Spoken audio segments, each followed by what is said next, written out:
నమస్కారం ETV news కి స్వాగతం. ఈనాటి ముఖ్యాంశాలు. పదోసారి ఎర్రకోటపై ప్రధాని మోదీ పతాకావిష్కరణ. అమృత కాలంలో నిర్ణయాలు 1000 ఏళ్ల స్వర్ణయుగానికి నాంది పలుకుతాయని ఉద్ఘాటన.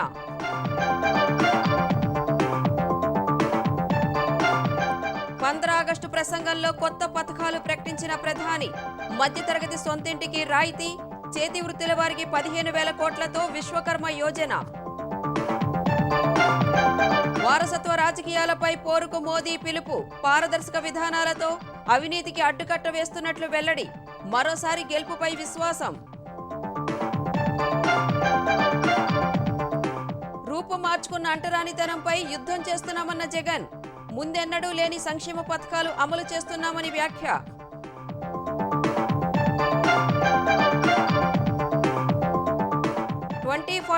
విజన్ డాక్యుమెంట్ విడుదల చేసిన చంద్రబాబు. విశాఖ ఆర్కే బీచ్ లో 2 కిలోమీటర్ల సమైక్య వాక్. పెద్ద సంఖ్యలో తరలి వచ్చిన ప్రజలు. జనసేన తరపున ప్రజా కోర్టు నిర్వహిస్తామన్న పవన్. న్యాయస్థానాలను తప్పుపడుతున్న జగన్ ను ముద్దాయిగా నిలబెడతామని హెచ్చరిక. తెలంగాణ ప్రగతిని చూసి దేశం ఆశ్చర్యపోతోందన్న కేసీఆర్. పురోగమనాన్ని కొనసాగించేందుకు మరోసారి ఆశీర్వదించాలని ప్రజలకు పిలుపు. కేసీఆర్ కు కాంగ్రెస్ భయం పట్టుకుందన్న రేవంత్ రెడ్డి. హస్తం పార్టీ హామీలను చూసే రుణమాఫీ, పోడు భూముల పట్టాలు ఇస్తున్నారని వ్యాఖ్య.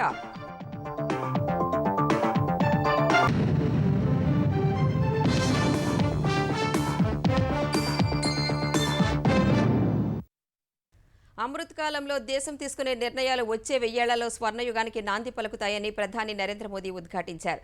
సంపూర్ణ భారత వికాసమే తన విధానం అంటూ 15 ఆగస్టు వేళ ఎర్రకోటపై అభివృద్ధి నినాదం చేశారు. అతి త్వరలో భారత్ 3వ అతిపెద్ద ఆర్థిక వ్యవస్థగా అవతరిస్తుందని గ్యారంటీ ఇచ్చిన మోదీ అవినీతి, బంధుప్రీతి, బుజ్జగింపు రాజకీయాలకు ముగింపు పలికిన నాడే జాతి మనుగడ ఉంటుందని తేల్చి చెప్పారు. మధ్యతరగతి సొంతింటి కల సాకారానికి బ్యాంకు రుణాల్లో రాయితీ ఇస్తామని తెలిపారు. 15,000 కోట్లతో చేతి వృత్తుల వారి కోసం వచ్చే నెల నుంచి విశ్వకర్మ యోజన అమలు చేస్తామని ప్రకటించారు. వలస పాలన నుంచి దేశం స్వేచ్ఛా వాయువులు పొంది 76 ఏళ్లైన సందర్భంగా యావత్ భారతావని స్వాతంత్ర వేడుకల్ని ఘనంగా జరుపుకుంది. దేశ రాజధాని ఢిల్లీలో ఎర్రకోటపై ప్రధాని నరేంద్ర మోదీ వరుసగా 10వ త్రివర్ణ పతాకాన్ని ఆవిష్కరించారు. రాజస్థానీ టర్బన్ ధరించిన మోదీ తొలుత రాజ్ఘాట్ కు వెళ్లి మహాత్మా గాంధీకి నివాళులు అర్పించారు. తరువాత ఎర్రకోటకు చేరుకుని జాతీయ జెండాను ఆవిష్కరించారు.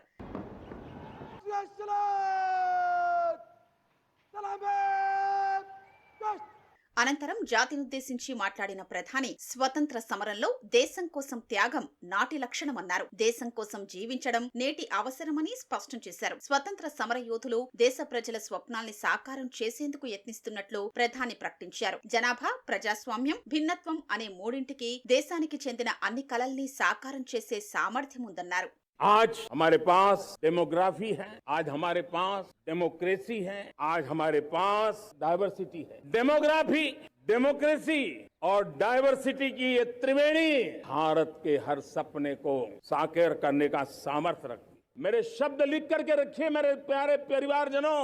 इस कालखंड में जो हम करेंगे, जो कदम उठाएंगे, जितना त्याग करेंगे, तपस्या करेंगे, सर्वजन हिताय सर्वजन सुखाय, एक के बाद एक फैसले लेंगे, आने वाले 1000 साल का देश का स्वर्णिम इतिहास उससे अंकुरित होने वाला है.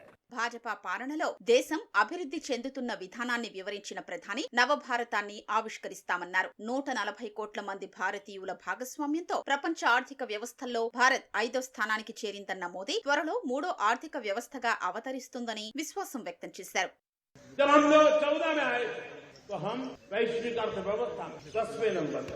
आज विश्व की अर्थव्यवस्था में 5वें नंबर पर पहुंच चुके. दुनिया के एक्सपर्ट्स कह रहे हैं अब भारत रुकने वाला नहीं. कोरोना काल के बाद दुनिया एक नए सिरे से सोचने लगी. एक नया जियोपॉलिटिकल इक्वेशन ये बहुत तेजी से आगे बढ़ रहा है. बदलते हुए विश्व को शेप देने में आज मेरे 140 करोड़ देशवासियों आपका सामर्थ्य नजर आ रहा है. आप निर्णायक मोड़ पर खड़े हैं. मोदी का गारंटी है आने वाले 5 साल में देश पहले 3 वैश्विक इकोनॉमी में अपना जगह ले लेगा. తాను దేశ ప్రజల కుటుంబ సభ్యుడేనన్న ప్రధాని అభివృద్ధి కోసం తాను చేస్తున్న ప్రయత్నంలో అందరూ సహకరించాలని కోరారు. దేశాభివృద్ధితో ప్రజల జీవన ప్రమాణాలను పెంచేందుకు ప్రయత్నిస్తున్నట్లు ప్రధాని తెలిపారు. సార్వత్రిక ఎన్నికలు సమీపిస్తున్న వేళ పలు కొత్త పథకాలను ఎర్రకోట నుంచి మోదీ ప్రకటించారు. మధ్యతరగతి ఇంటి కలను నెరవేర్చేందుకు ఇంటి రుణంలో రాయితీ ఇవ్వనున్నట్లు వివరించారు. సంప్రదాయ చేతివృత్తుల సహకారం కోసం వచ్చే నెల నుంచి విశ్వకర్మ యోజన అమలు చేస్తామన్నారు. 2 కోట్ల మంది మహిళలను లక్షాధికారులను చేయడమే లక్ష్యంగా లాఖ్పతి దీదీ పథకం తేనున్నట్లు ప్రకటించారు. లోక్సభ ఎన్నికల దృష్ట్యా ఈసారి 15 ఆగస్టు ప్రసంగంలో ప్రధాని సంక్షేమానికి అధిక ప్రాధాన్యమిచ్చారు. ధరల పెరుగుదల నుంచి ప్రజలకు ఉపశమనం కలిగించేందుకు చర్యలు చేపడుతున్నట్లు వివరించారు. కేంద్ర పథకాలకు యువశక్తి తోడై భారత్ ప్రపంచంలోని 3వ అతిపెద్ద స్టార్టప్ ఎకోసిస్టమ్ గా అవతరించిందన్నారు. వ్యవసాయ రంగం అభివృద్ధి కోసం అగ్రిటెక్ ను ప్రోత్సహిస్తున్నట్లు తెలిపిన ప్రధాని స్వయం సహాయక సంఘాల మహిళల్ని లక్షాధికారుల్ని చేసేందుకు లాఖ్పతి దీదీ పథకం తెస్తామన్నారు. मेरा सपना है 2 करोड़ लखपति दीदी बनाने का, कि हमारे एग्रीकल्चर सेक्टर में टेक्नोलॉजी आए, एग्रीटेक को बल मिले। इसलिए विमेन सेल्फ हेल्प ग्रुप की बहनों को हम ट्रेनिंग देंगे, ड्रोन चलाने की, ड्रोन रिपेयरिंग की हम ट्रेनिंग देंगे और हमारे एग्रीकल्चर के काम में ड्रोन की सेवाएं उपलब्ध हो, इसके लिए हम शुरुआत करेंगे। प्रारंभ हम 15,000 विमेन सेल्फ हेल्प ग्रुप के द्वारा ये ड्रोन की उड़ान का हम आरंभ कर रहे हैं. ఎర్రకోట సాక్షిగా మరో 2 పథకాల్ని కూడా ప్రధాని మోదీ ప్రకటించారు. మధ్యతరగతి ప్రజల సొంతింటి కల సాకారానికి బ్యాంకు రుణాలపై రాయితీ ఇచ్చే కొత్త పథకానికి శ్రీకారం చుడుతున్నట్లు తెలిపారు. సంప్రదాయ చేతివృత్తుల వారి కోసం విశ్వకర్మ యోజనను వచ్చే నెల నుంచే అమల్లోకి తీసుకురానున్నట్లు ప్రకటించారు. 5 साल के मेरे कार्यकाल में 13.5 करोड़ मेरे गरीब भाई बहन गरीबी की जंजीरों को तोड़ करके मिडिल क्लास के रूप में बाहर आए हैं. जीवन का इससे बड़ा कोई संतोष नहीं हो. इस विश्वकर्मा जयंती पर हम करीब 13-15 हजार करोड़ रुपया से जो परंपरागत कौशल्य से रहने वाले लोग, हमारे सुथार हो, हमारे सोनार हो, हमारे राजमिस्त्री हो, हमारे कपड़े धोने वाले काम करने वाले लोग हो, हमारे बाल काटने वाले भाई बहन परिवार हो, ऐसे लोगों को एक नई ताकत देने के लिए हम विश्वकर्मा जयंती पर విశ్వకర్మ యోజన లాంచ్ కरेंगे. కోవిడ్ తర్వాత భారత్ ప్రపంచ దేశాలకు విశ్వమిత్రగా మారిందన్న మోదీ పేద ప్రజలకు చవకగా ఔషధాన్ని అందిస్తున్న జన ఔషధి కేంద్రాల్ని 10,000 నుంచి 25,000కు పెంచనున్నట్లు తెలిపారు. దేశ ప్రగతికి ప్రతిబంధకంగా నిలిచిన అవినీతి, బంధుప్రీతి, బుజ్జగింపు రాజకీయాలపై సంయుక్త పోరాటానికి ప్రధాని నరేంద్ర మోదీ పిలుపునిచ్చారు. సాంకేతికత, పారదర్శక విధానాలతో అవినీతికి అడ్డుకట్ట వేస్తున్నట్లు ప్రకటించారు. వచ్చే ఎన్నికల్లో గెలుపుపై ధీమా వ్యక్తం చేస్తూ పరోక్షంగా వ్యాఖ్యలు చేశారు.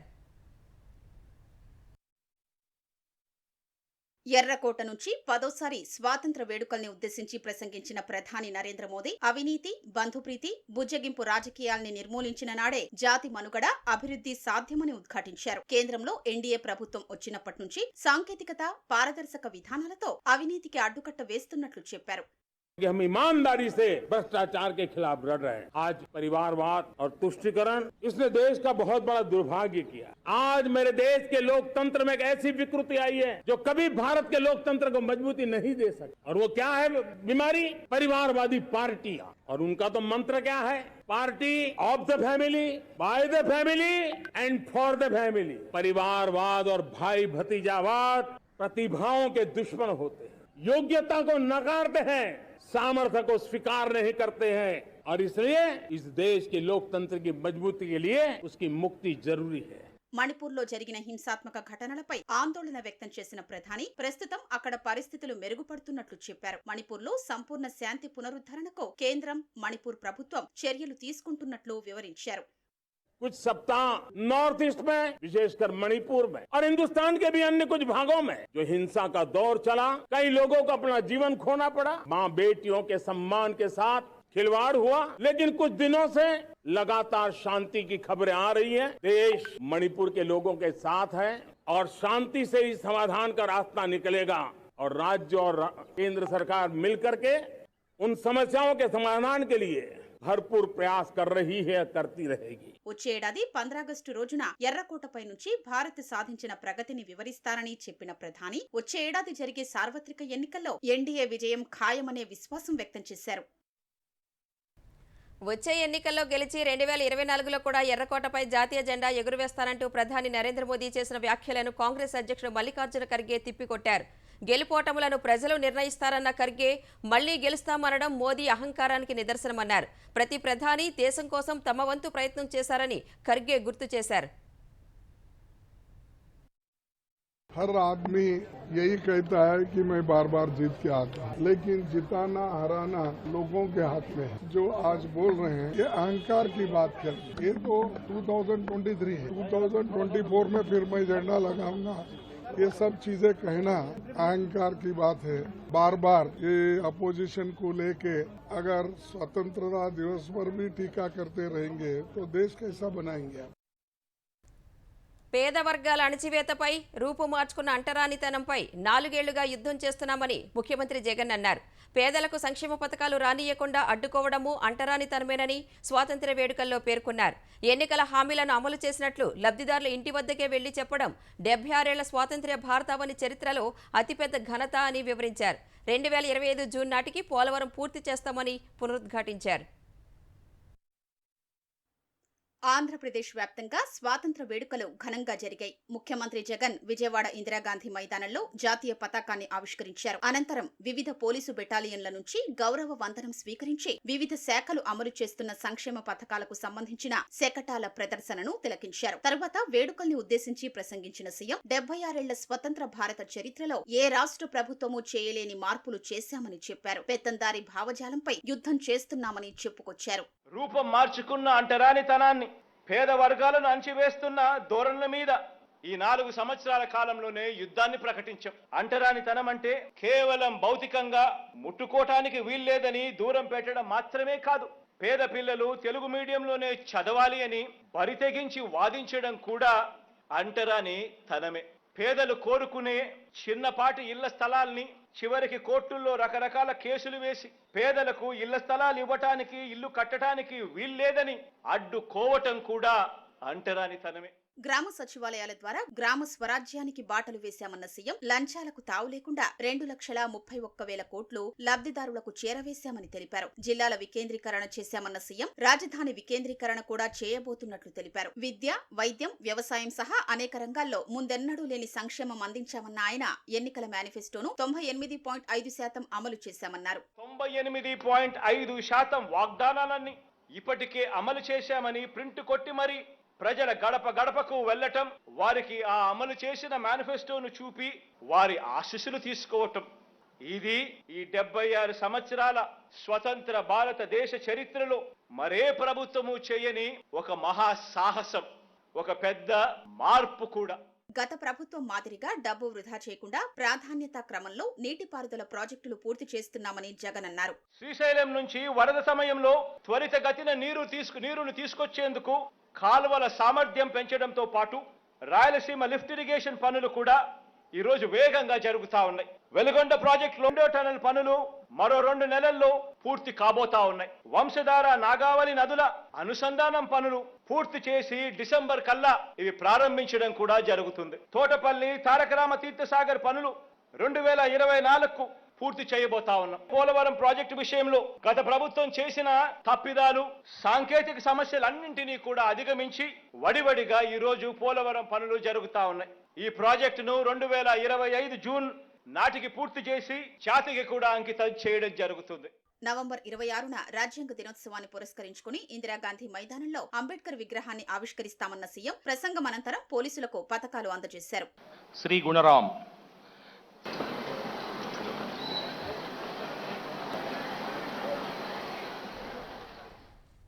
సమైక్య పాలనలో విధ్వంసమైన తెలంగాణను విజయ పథం వైపు నడిపించామని ముఖ్యమంత్రి కేసీఆర్ అన్నారు. అన్ని వర్గాల అభ్యున్నతికి బాటలు వేశామన్నారు. తెలంగాణ సాధించిన ప్రగతిని చూసి యావత్ దేశం సంభ్రమాశ్చర్యాలకు లోనవుతోందని చెప్పారు. ఈ అద్భుత పురోగమనం కొనసాగేలా ప్రజలు తమ సంపూర్ణ ఆశీర్వాద బలాన్ని అందించాలని కోరారు. కొంతమంది అల్పబుద్ధి ప్రదర్శిస్తూ రైతు సంక్షేమ చర్యలకు వక్రభాష్యాలు చెబుతున్నారని, అలాంటి వారికి ప్రజలే తగు విధంగా జవాబు చెబుతారని అన్నారు. అతి త్వరలోనే పాలమూరు, రంగారెడ్డి ప్రాజెక్టును పూర్తి చేస్తామని చెప్పారు. తెలంగాణ వ్యాప్తంగా స్వాతంత్ర వేడుకలు ఘనంగా జరిగాయి. గోల్కొండ కోటపై జాతీయ పతాకాన్ని ఆవిష్కరించిన ముఖ్యమంత్రి కేసీఆర్ పోలీసుల గౌరవ వందనం స్వీకరించారు. తర్వాత వేడుకల్ని ఉద్దేశించి ప్రసంగించిన సీఎం గత 9.5 ఏళ్లలో తెలంగాణ సాధించిన విజయాల్ని వివరించారు. విద్యుత్ రంగంలో తెలంగాణది స్ఫూర్తిదాయక విజయగాథగా పేర్కొన్న సీఎం అనతి కాలంలోనే అన్ని రంగాలకు 24 గంటల పాటు వ్యవసాయానికి ఉచితంగా సరఫరా చేస్తున్న ఏకైక రాష్ట్రంగా ఆవిర్భవించిందన్నారు. రైతు సంక్షేమం వర్ధిల్లుతున్న రాష్ట్రంగా తెలంగాణ దేశానికే ఆదర్శంగా నిలిచిందన్నారు. విద్యుత్ రంగంలో వచ్చిన విప్లవాత్మకమైన అభివృద్ధి అన్ని రంగాలను ప్రభావితం చేసింది. రాష్ట్రం ప్రగతి పథంలో పయనించేందుకు నిరంతర విద్యుత్తు చోదక శక్తిగా పనిచేసింది. 9.5 ఏళ్ల కాలంలో 2 దశల్లో దాదాపు 37,000 కోట్ల రూపాయల పంట రుణాలను మాఫీ చేయడం జరిగింది. దేశం మొత్తం మీద రైతులను ఈ తరహాలో రుణవిముక్తులను చేసిన ప్రభుత్వం మరొకటి లేదని నేను సగర్వంగా ప్రకటిస్తూ ఉన్నాను. టీఆర్ఎస్ ప్రభుత్వ ఏలుబడిలో సాగుబడి సుసంపన్నమైంది. ధాన్యం దిగుబడి 3 కోట్ల టన్నులకు చేరుకున్నది. దేశంలోనే ప్రథమ స్థానం కోసం పోటీ పడుతున్నది. పేదరిక నిర్మూలన కోసం అనేక కార్యక్రమాలు అమలు చేశామని చెప్పిన కేసీఆర్ నిరుపేదల కోసం గృహలక్ష్మి పథకాన్ని అమలు చేస్తున్నామన్నారు. చేనేతల కోసం తెలంగాణ చేనేత మగ్గం పేరుతో కొత్త పథకం అమలు చేస్తామన్నారు. 2015-16 నాటికి తెలంగాణలో 13.18% ఉన్న పేదరికం 1921 నాటికి 5.88% దిగివచ్చింది. అంటే ఏకంగా 7.3% పేదరికం కనుమరుగైంది. బీఆర్ఎస్ ప్రభుత్వం సమగ్ర సమ్మిళిత సమీకృత అభివృద్ధిని సాధిస్తూ గ్రామీణ ప్రాంతాల్లోనూ నగర ప్రాంతాల్లోనూ మౌలిక వస్తువుల కల్పన చేస్తూ సమగ్ర దృక్పథాన్ని అవలంబిస్తున్నది. సొంతంగా స్థలం ఉండి ఇల్లు నిర్మించుకోలేని నిరుపేదల కోసం 3 దశల్లో 3 లక్షల రూపాయలు ఆర్థిక సాయం అందజేస్తున్నది. ప్రభుత్వం మానవీయ కోణంలో ఆలోచించి గృహలక్ష్మి పథకంలో దివ్యాంగులకు 5% రిజర్వేషన్ కల్పించింది. ఉద్యోగుల సంక్షేమంలోనూ తెలంగాణ మిగతా రాష్ట్రాల కన్నా ఎంతో ముందుందని చెప్పిన సీఎం ఇప్పటి వరకు 2 పీఆర్సీల ద్వారా 73% ఫిట్మెంట్ ఇచ్చామన్నారు. భారత ప్రభుత్వం చేసిన సంస్కరణల ఫలితంగా ఆర్టీసీ గతంలో కంటే మెరుగైన ఫలితాల్ని సాధించగలుగుతోందన్న ఆయన నష్టాలు తప్పని కారణంగానే సిబ్బందిని ప్రభుత్వంలో విలీనం చేశామన్నారు. రాష్ట్ర ప్రభుత్వానికి ప్రజల్లో వస్తున్న ఆదరణను చూసి ఆందోళన చెందుతున్న సంకుచిత శక్తులు ఆర్టీసీ బిల్లును అడ్డుకోవడానికి విఫలయత్నాలు చేశాయి. కానీ వారి ప్రయత్నాలను వమ్ము చేస్తూ అసెంబ్లీలో ఆర్టీసీ బిల్లు విజయవంతంగా ఆమోదం పొందింది. ఆర్టీసీ ఉద్యోగుల కుటుంబాల్లో ఆనందం నిండింది. చరిత్రలో తొలిసారిగా ప్రభుత్వ ఉద్యోగులతో పాటుగా కాంట్రాక్ట్ అవుట్సోర్సింగ్ సిబ్బందికి సైతం వేతనాల పెంపుదలను వర్తింపజేసింది. త్వరలోనే కొత్త పీఆర్సీ నియమించి వేతనాలను పెంచుతామని, అప్పటి వరకు మధ్యంతర భృతిని చెల్లిస్తామని నేను స్వయంగా ప్రకటించాను. ఇటీవలి భారీ వర్షాలకు మరణించిన వారి కుటుంబాలకు ఆర్థిక సహాయం అందించి ఆదుకుంటామన్న సీఎం దెబ్బతిన్న ఇళ్లకు గృహలక్ష్మి పథకం కింద సాయం చేస్తామని వెల్లడించారు. తెలంగాణలోని అన్ని ప్రభుత్వ రాజకీయ పార్టీల కార్యాలయాల్లో 15 ఆగస్టు వేడుకలు నిర్వహించారు. అసెంబ్లీలో మహాత్మా గాంధీ, అంబేద్కర్ విగ్రహాల వద్ద నివాళులర్పించిన స్పీకర్ పోచారం శ్రీనివాసరెడ్డి పోలీస్ గౌరవ వందనం స్వీకరించారు. మండలి చైర్మన్ గుత్తా సుఖేందర్ రెడ్డి మువ్వన్నెల జెండాను ఎగురేశారు. సచివాలయంలో ప్రభుత్వ ప్రధాన కార్యదర్శి శాంతికుమారి జాతీయ పతాకాన్ని ఆవిష్కరించారు. అన్ని రాజకీయ పార్టీల కార్యాలయాల్లో స్వాతంత్ర్య వేడుకలు జరిగాయి. తెలంగాణ భవన్లో జరిగిన వేడుకల్లో పాల్గొన్న Bharasa secretary general K Keshavarao తెలంగాణను అన్ని రంగాల్లో నెంబర్ 1గా చేసి చూపించామని తెలిపారు. భాజపా కార్యాలయంలో జరిగిన వేడుకల్లో పాల్గొన్న ఆ పార్టీ రాష్ట్ర అధ్యక్షుడు కిషన్ రెడ్డి కుటుంబ అవినీతి నియంతృత్వ రాజకీయాలకు దూరంగా ఉండేలా ప్రతి ఒక్కరూ ప్రతిజ్ఞ చేయాలని పిలుపునిచ్చారు. గాంధీ భవన్లో జరిగిన వేడుకల్లో ఏఐసీసీ ఇన్ఛార్జ్ మాణిక్రావు ఠాక్రే ఇతర నేతలతో కలిసి పాల్గొన్న టీపీసీసీ అధ్యక్షుడు రేవంత్ రెడ్డి కేసీఆర్ సర్కార్పై విమర్శలు గుప్పించారు. ఇవాళ కాంగ్రెస్ పార్టీ 2 లక్షల రుణమాఫీ అంటే పరిగెత్తుకెళ్ళి ఇవాళ రైతు రుణమాఫీ చేస్తున్నాడు. కాంగ్రెస్ పార్టీ పోడు భూముల పట్టాలు ఇస్తా అంటే పరిగెత్తుకెళ్ళి పోడు భూముల పట్టాలు నేను ఇస్తా అంటున్నాడు. కాంగ్రెస్ పార్టీ 2 లక్షల ఉద్యోగాలు ఇస్తా అంటే ఎంబడే 9 ఏళ్ల నుంచి నోటిఫికేషన్లు ఇవ్వని ప్రభుత్వం టీఎస్పీఎస్సీ ద్వారా నోటిఫికేషన్లు ఇస్తామని హడావిడి చేస్తున్నాడు. ఇవాళ కాంగ్రెస్ పార్టీ ఏది చెప్పితే అది చెయ్యడానికి ఈ రాష్ట్ర ముఖ్యమంత్రి పరిగెత్తుతుండు. అంటే కాంగ్రెస్ పార్టీ పేదల పక్షాన విజయం సాధించింది. మరో 5 ఏళ్లలో భారత్ ప్రపంచంలోనే 3వ అతిపెద్ద ఆర్థిక వ్యవస్థగా అవతరిస్తుందని తెలుగుదేశం అధినేత చంద్రబాబు అన్నారు. 21వ శతకం భారత్దేనని చెప్పిన చంద్రబాబు చైనా కంటే అతిపెద్ద ఆర్థిక వ్యవస్థగా మారేందుకు కృషి చేయాలని సూచించారు. విశాఖ ఎంజీఎం మైదానంలో నిర్వహించిన కార్యక్రమంలో ఇండియా ఇండియన్స్ తెలుగు పేరుతో విజన్ 2047 డాక్యుమెంట్ను చంద్రబాబు విడుదల చేశారు.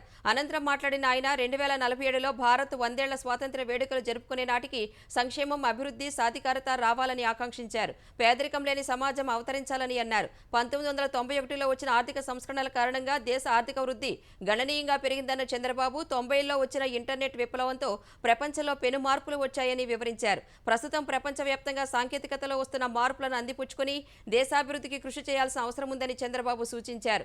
ప్రస్తుతం తాము విడుదల చేసింది విజన్ డాక్యుమెంట్ డ్రాఫ్ట్ మాత్రమేనని దీనిపై మేధావులు చర్చించాలని కోరారు. ప్రపంచాన్ని జయించే శక్తి తెలుగు వారికి ఉందని, తెలుగు జాతికి ఉందని తెలిపిస్తే బ్రహ్మాండంగా సహకరించారు. అందుకే నా బాధ్యతగా నేను ఆలోచించా. ఈ రోజు మళ్ళీ ఒక విజన్ డాక్యుమెంట్ తయారు చేసి భారతదేశంలో ఏ విధంగా ఉండబోతుందో చెప్పడమే కాకుండా ఇక్కడ ఉండే తెలుగు జాతిని ప్రపంచంలో ఒక అగ్ర జాతిగా పెట్టాలని, ఆంధ్రప్రదేశ్ ని మళ్ళీ ఘాట్లో పెట్టాలన్న ఆలోచనతోనే ఈ రోజు ఈ కార్యక్రమానికి ఇక్కడికి వచ్చాను. అంతకుముందు విశాఖలో చంద్రబాబు భారీ ర్యాలీ నిర్వహించారు. బీచ్ రోడ్లో ఎన్టీఆర్ విగ్రహం నుంచి అల్లూరి సీతారామరాజు విగ్రహం వరకు 2.5 కిలోమీటర్ల మేర సద్భావన యాత్ర నిర్వహించారు. మొదట ఆర్కే బీచ్లో ఎన్టీఆర్ విగ్రహానికి నివాళి అర్పించిన చంద్రబాబు జాతీయ పతాకాన్ని చేతబట్టి పాదయాత్రగా ముందుకు కదిలారు. బహిరంగ సభ జరిగిన ఎంజీఎం మైదానం సమీపంలో ఉన్న అల్లూరి విగ్రహానికి పూలదండ వేసి నివాళులర్పించారు. ఈ యాత్రలో పెద్ద ఎత్తున తెలుగుదేశం కార్యకర్తలు, నేతలతో పాటు వివిధ వర్గాల ప్రజలు పాల్గొన్నారు. జనసేన తరపున ప్రజాకోర్టు కార్యక్రమం నిర్వహించి ముఖ్యమంత్రి జగన్ ని ప్రథమ ముద్దాయిగా నిలబెడతామని జనసేన అధ్యక్షుడు పవన్ కళ్యాణ్ అన్నారు. 30కి పైగా కేసులున్న జగన్ కూడా న్యాయస్థానాల్ని తప్పుపట్టే స్థాయికి ఎదిగారని మండిపడ్డారు. స్వాతంత్ర్య దినోత్సవం సందర్భంగా మంగళగిరి జనసేన కార్యాలయంలో వీర మహిళలతో సమావేశం నిర్వహించిన పవన్ వైకాపా పాలనలో స్త్రీలను గౌరవించాలనే స్పృహ లేకుండా పోతోందని ఆవేదన వ్యక్తం చేశారు. ముఖ్యమంత్రి నివసించే తాడేపల్లిలో అత్యధిక నేరాల రేటు ఉందన్నారు. తాడేపల్లిలో సామూహిక అత్యాచారం, హత్యలు జరిగాయన్న పవన్ వాటిపై మహిళా కమిషన్ మాట్లాడటం లేదని విమర్శించారు. మంగళగిరి నియోజకవర్గంలో తెలుగుదేశం జాతీయ ప్రధాన కార్యదర్శి నారా లోకేష్ పాదయాత్ర ఉత్సాహంగా సాగుతోంది. జాతీయ జెండా చేపట్టి ఫ్రీడమ్ వాక్లో లోకేష్ పాల్గొన్నారు. నిడమరు సెంటర్లో దుగ్గిరాలకు చెందిన పసుపు రైతులు లోకేష్ను కలిసి తమ గోడు చెప్పుకున్నారు. నాణ్యమైన పసుపు విత్తనం దొరకటం లేదని, పంటకు గిట్టుబాటు ధర రావడం లేదని వాపోయారు. రైతులకు అవసరమైన విత్తనాలను కూడా సరఫరా చేయకపోవడం వైకాపా ప్రభుత్వ దివాలా కోరుతనానికి అద్దం పడుతోందని లోకేష్ విమర్శించారు. తెలుగుదేశం అధికారంలోకి వచ్చిన తరువాత పసుపు పంటకు రాయితీలు అందిస్తామని హామీ ఇచ్చారు. తరువాత మంగళగిరి రైల్వే గేటు వద్ద లోకేష్ కు పార్టీ కార్యకర్తలు ఘన స్వాగతం పలికారు. రోడ్డుకు రెండు వైపులా డిజిటల్ తెరలు ఏర్పాటు చేసి భారీ గజమాలలు, సంప్రదాయ నృత్యాలతో లోకేష్ కు స్వాగతం పలికారు. ప్రజా గాయకుడు గద్దర్పై కాల్పుల ఘటనకు సంబంధించి తనపై అనవసరపు వదంతులు పుట్టిస్తున్నారని తెలుగుదేశం జాతీయ అధ్యక్షుడు చంద్రబాబు అన్నారు. 1997లో జరిగిన కాల్పుల ఘటనపై అప్పట్లోనే గద్దర్తో మాట్లాడినట్టు చెప్పారు. ఆ తరువాత తనను గద్దర్ అర్థం చేసుకున్నారని చంద్రబాబు స్పష్టం చేశారు. తెలుగుదేశం తెలంగాణ అధ్యక్షుడు కాసాని జ్ఞానేశ్వర్ ఇతర నేతలతో కలిసి గద్దర్ నివాసానికి వెళ్లిన చంద్రబాబు ఆయన కుటుంబ సభ్యులను ఓదార్చారు. గద్దర్ దేనికి భయపడే వ్యక్తి కాదన్నారు. ప్రముఖ సామాజిక కార్యకర్త సులభ్ ఇంటర్నేషనల్ వ్యవస్థాపకులు బిందేశ్వర్ పాఠక్ తుదిశ్వాస విడిచారు. గుండెపోటు కారణంగా ఢిల్లీలోని ఆసుపత్రిలో చికిత్స పొందుతూ కన్నుమూశారు. బహిరంగ మల విసర్జనకు వ్యతిరేకంగా పోరాడిన ఆయన కమ్యూనిటీ పబ్లిక్ టాయిలెట్ల నిర్మాణానికి కృషి చేశారు. 1970లో సులభ్ ఇంటర్నేషనల్ స్థాపించిన ఆయన ఈ సంస్థ ద్వారా ఇళ్లలో 13 లక్షల టాయిలెట్లు, 5.4 కోట్ల ప్రభుత్వ టాయిలెట్లను నిర్మించారు. ఆయన చేసిన కృషిని గుర్తించి కేంద్రం 1991లో పద్మభూషణ్ పురస్కారంతో ఆయనను సత్కరించింది. బిందేశ్వర్ పాఠక్ మృతి బాధాకరమైన రాష్ట్రపతి ద్రౌపది ముర్ము పారిశుద్ధ్య రంగంలో విప్లవాత్మకమైన మార్పులు తెచ్చారని కొనియాడారు. పాఠక్ మరణం దేశానికి తీరని లోటని ప్రధాని నరేంద్ర మోదీ ట్వీట్ చేశారు. సమాజం, అణగారిన వర్గాల పురోగతి కోసం అహర్నిశలు కృషి చేశారని ప్రశంసించారు. రష్యాలోని ఓ పెట్రోల్ స్టేషన్లో జరిగిన భారీ పేలుడులో 35 మంది పౌరులు మృతి చెందారు. 13 మంది చిన్నారులు సహా 100 మందికి పైగా గాయపడ్డారు. డాగెస్తాన్ రాజధాని మఖచ్కలా నగరంలోని కాస్పియన్ సముద్రం ఒడ్డున హైవే పక్కనే ఉన్న కార్ల సర్వీసింగ్ సెంటర్లో తొలుత మంటలు చెలరేగాయి. అనంతరం అవి పక్కనే ఉన్న గ్యాస్ స్టేషన్కు వ్యాపించాయి. అనేక వాహనాలు మంటల్లో చిక్కుకుని కాలి బూడిదయ్యాయి. 260 ఫైర్ ఇంజన్లతో మంటలు అదుపు చేశారు.